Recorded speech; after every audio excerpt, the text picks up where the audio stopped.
ഓണൊക്കെ ആയിട്ട് നമ്മളിന്ന് എത്തിയിട്ടുള്ളത് മഞ്ചേരി മാർക്കറ്റിലാണ്. കർണാടകയില് തമിഴ്നാട്ടില് മാർക്കറ്റിലേറെ ബജാറിൽ 2, 3, 4 റുപ്യ കമ്മിക്കാണ് മഞ്ചേരി മാർക്കറ്റ് കൊടുക്കണത്. ഓണല്ലെങ്കിൽ കേട്ടോ, സാധാ സമയത്തും. കാരണം 5 ജില്ലകളിൽ നിന്ന് ഇവിടുന്ന് പർച്ചേസിങ്. കോഴിക്കോട് മാർക്കറ്റ് ഉണ്ടല്ലോ, എന്നാലും മഞ്ചേരിക്ക് ആളുകൾ വരിക. കോഴിക്കോട് ജില്ല, പാലക്കാട് ജില്ല, തൃശ്ശൂർ ജില്ല, മലപ്പുറം ജില്ല, എല്ലാ ജില്ലകളിലും എല്ലാ ഭാഗത്തും കട്ട വരുന്നത്. അപ്പൊ സത്രത്തിൽ നിന്നും തമിഴ്നാട്ടിൽ നിന്ന് കിട്ടുന്നതിനേക്കാളും വില കമ്മിക്കാണ് നമ്മളെ മഞ്ചേരി മാർക്കറ്റിൽ ഹോൾസെയിൽ കൊടുക്കുന്നുണ്ട്. ഹോൾസെയിലുള്ള ആൾക്കാരൊക്കെ നേരെ മഞ്ചേരി മാർക്കറ്റിൽ വന്നോളി. കസ്റ്റമർ സൂപ്പറാണ്, നാളെ കച്ചവടക്കാരായ മോളന്മാർ സൂപ്പറാണ്, ഫീൽഡിലെ തൊഴിലാളികൾ അടിപൊളിയാണ്. അതേപോലെ യൂണിയൻ ST CIT അടിപൊളി യൂണിയൻ ആണ്. ഇവരൊക്കെ ഒരു കൂട്ടായ്മയാണ് ഈ മാർക്കറ്റിൽ വിജയം. നിങ്ങളോട് തന്നെ മഞ്ചേരി മാർക്കറ്റ് 24 മണിക്കൂറും പ്രവർത്തിക്കും.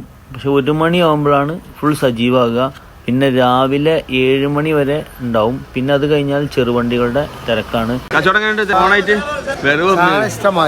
പച്ചക്കറി ഷോപ്പ് കൂടാതെ മഞ്ചേരി മാർക്കറ്റിൽ പലർക്ക് ബേക്കറി, സ്റ്റേഷനറി എല്ലാ ഐറ്റം കിട്ടും കേട്ടോ. മഞ്ചേരി മാർക്കറ്റിൽ വന്നാൽ ഓരോ കടയിലും വില ചോദിച്ച് ക്വാളിറ്റി അറിഞ്ഞ് നമുക്ക് വാങ്ങാം. അത്രയും കടകളുണ്ട് നമ്മളെ മഞ്ചേരി മാർക്കറ്റിൽ. നിങ്ങൾ മഞ്ചേരി മാർക്കറ്റിക്ക് വണ്ടിയിലും സാധനം എടുക്കാൻ വരികയാണെങ്കിൽ ഈ ബ്ലോക്ക് ഒന്നും കണ്ട് നിങ്ങൾ പേടിക്കണ്ട കേട്ടോ. ഈ ബ്ലോക്ക് തീർക്കാനൊക്കെ ഇവിടെ ആളുണ്ട്. എല്ലാ മാർക്കറ്റിനേക്കാളും വില കമ്മിക്ക് പച്ചക്കറി കിട്ടുന്ന ഈ മാർക്കറ്റ് ഉണ്ടാകുമ്പോൾ നിങ്ങൾ വേറെ ഏത് മാർക്കറ്റ് തിരഞ്ഞു വേണ്ട, നമ്മളെ മഞ്ചേരി മാർക്കറ്റിലേക്ക് പോന്നോളി.